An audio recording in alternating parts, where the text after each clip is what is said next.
It's me, Zoe! Ang batang from this to this! Opo, ngayon nga, ipupunta ulit tayo sa Sidera! Ito na po yung part 2 ng pagpunta namin dito! Taray, may part 2! At ito nga, nandito na kami! At dito na lang kami nagpark sa may tapat ng simbahan! Para siguradong malilibot namin ng husto yung Sidera, tapos sabi ni Daddy, magpicture daw kami doon sa malaking heart! At kung mapapansin nyo nga, medyo maliwanag pa dyan! At wala pa rin masyadong tao! Inagahan talaga namin yung pagpunta. Para kung sakaling may pila sa mga bilihan ng pagkain. Mauna naman kami, ano? Uy, hi daw, Zoe. Hi po. At ito na nga, nagpabili ka agad ng cotton candy yung kapatid ko si Zayo. Masaya na naman yung bata. At tumuturo ka pa talaga, no? Ang totoo niyan, kaya kami bumalik dito sa Sidera. Para lang talaga dito sa Ilocos Empanada. Kaya lang, mukhang hindi na naman kami makakabili. Kasi wala nga pila, pero marami naman yung order, no? At ito nga, minuto lang yung pagitan. Ay, ang dami na agad tao.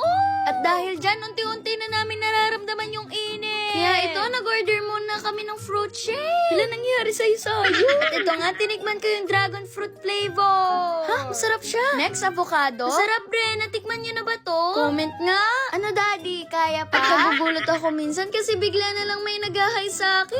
Sign na ba to na napapanood na talaga nila ako? Ay, naku, maraming salamat po. At bumili rin kami dito ng mani kasi paborito namin to. Tapos nagulat ako, bigla na lang may nag-from this to this sa harap ni Zia.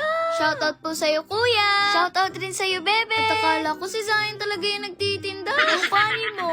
Tapos nag-try din kami nito smoking ball. At ito nga yung pangalawang beses na matitikman ko to. Nakatikim na din ba kayo nito? Aminin nyo, wala naman talaga special sa lasa niya. At ang tanging dahilan lang kaya tayo bumibili nito. Dahil umuusok siya sa bibig. Papahuli ba naman yung kapatid ko si Zayo? Si Mami naman, mas marami pa yung itinawa niya. Kesa sa umusok yung bibig niya. Ay nako, hindi talaga kinaya ni Mami. Kaya na tuloy yung usok lumabas. Siyempre, pati si Daddy nag-try din. At dahil nga gabi na, konti na yung pila sa Ilocos Empanada. Mukhang makakabili na nga kami, no? At bigla na lang may tumawag sa pangalan ko. May papa-shoutout daw sila sa akin. At pagkatapos ko mag-shoutout, paglingon ko sa kabila, may gustong magpa-picture. Ay nako, kung alam nyo lang po. Nakakataba kayo ng puso. Shoutout po sa inyo lahat. At syempre, may pa... Yes, birthday. Thank you. At pagkatapos may nagpa-picture uli. Shoutout rin sa'yo. At hindi ko alam yung mga nasa likod ko, followers ko din pala.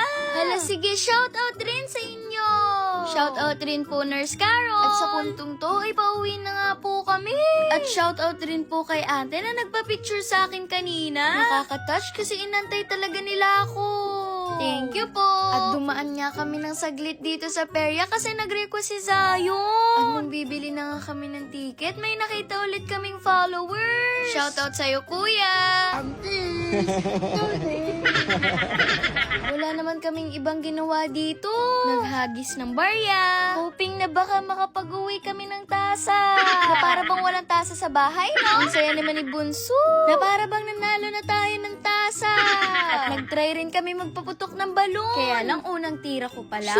Di ko alam natatamaan pala dapat yung lobo. Kaya ito, pinaubayan na lang namin kay Daddy. Ang galing! Last shot! Yay! Nanalo kami ng dingdong at jelly ace. Ay nako, uuwi na talaga kami. Ayun lang. Bye!